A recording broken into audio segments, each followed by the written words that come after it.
PD를 준비를 하면서 상당히 많은 이 국가 정상들을 봤던 기억이 있습니다. 그래서 그런 점들이 다른 직업에서는 가질 수 없는, 느낄 수 없는 그런 매력이라고 보겠습니다. 또 하나 제가 이 일을 하면서 느끼는 어떤 가장 큰 매력 중에 하나로 꼽고 싶은 것은 제가 하는 이 일이 지금 이 당면에 있는 어떤 국제적인 이슈에 대한 해법을 찾는, 그리고 각국 간의 협력을 도모하는 일을 촉진시키는 일이라고 본다면 제가 하고 있는 이 일이 어떤 미래의 인류나 그리고 세계를 위한 일이다라고 하는 그런 자부심을 가질 수 있는 그런 특별한 장점이나 매력도 있는 것 같습니다.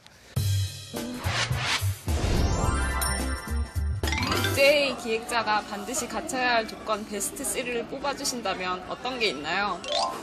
국제회의 기획자가 갖춰야 할 조건 베스트 3라면은 이거는 제 의견입니다만 첫 번째로는 일에 대한 분명한 목적의식을 갖는 것이 첫 번째 자질이라고 생각을 하고요. 두 번째로는 국제회의에 필요한 국제적인 어떤 소양과 교양을 갖추는 것도 다른 어떤 전문 지식을 갖는 것 못지않게 중요한 그런 자질이라고 생각을 합니다.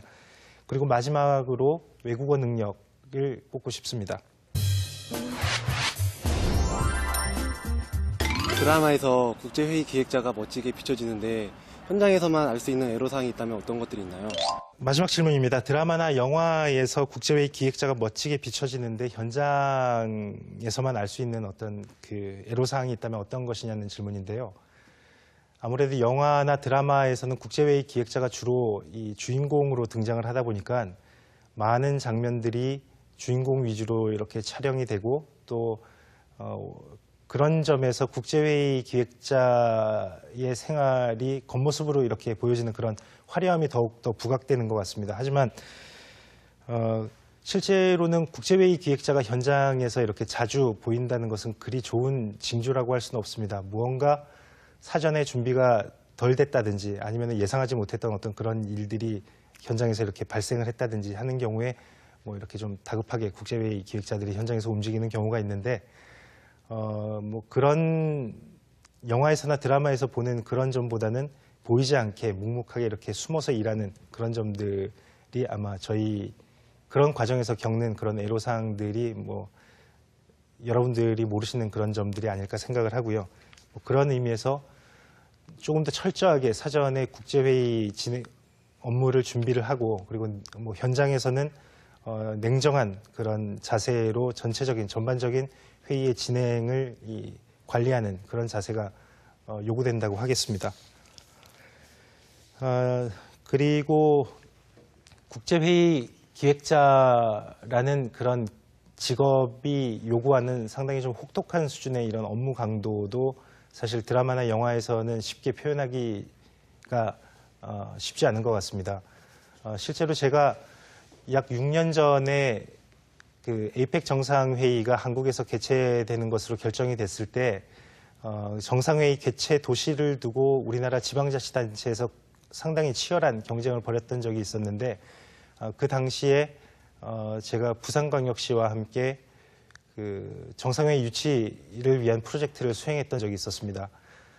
그때 실제로 첫 번째 미팅인 이니셜 미팅을 갖고 그 직후부터 약 열흘 이상을 퇴근도 하지 못하고 그리고 잠도 자지 못하고 외출도 하지 못한 상태로 이렇게 치열하게 좀 준비를 했던 기억이 있습니다. 그래서 실제 그 일이 어느 정도 이렇게 마무리가 되었을 때 실제로 저는 그 눈에서 광선이 나갈 것 같은 그런 착각이 들기도 했고 실제로 제가 태어나서 처음으로 잠깐 쪽잠을 자면서 가위라는 것에 눌러보기도 했던 그런 시간이었습니다. 이런 부정적인 설명으로 제가 몸담고 있는 국제회의 기획자라고 하는 그 직업에 대한 설명을 마무리하게 됐는데 아무래도 질문에 대답을 하다 보니까 이런 그 시청자 여러분들을 겁주는 그런 것으로 마무리가 된 것 같습니다. 이런 일들은 일을 하다 보면 생기는 그런 에피소드라고 생각해 주시면 될 것 같고요. 오늘 국제회의 기획자에 대한 소개를 드렸는데요. 국제사회에서 우리나라에 대한 위상이 높아짐에 따라서 자연스럽게 국제사회가 또 우리나라에 요구하는 역할이 증가가 되고 또 그에 따라서 또 자연스럽게 국제회의에 대한 어떤 수요가 늘어나는 그런 시대를 살고 있습니다. 이 일을 꿈꾸는 많은 분들이 요즘 말하는 스펙이 아니라 실질적인 이 실무에 도움이 되는 지식을 쌓고 그리고 내공을 쌓아서 이 일에 도전을 한다면 그 어떤 분야보다도 더 큰 성취감과 경험을 할 수 있는 분야라고 설명을 드리고 싶습니다. 이 방송을 보시는 많은 실력 있는 미래의 국제회의 기획자들과 실제로 필드에서 함께 일할 수 있는 그런 기회를 가지기를 기대해 보겠습니다. 이상으로 오늘 국제회의 기획자에 대한 소개를 마치도록 하겠습니다. 감사합니다.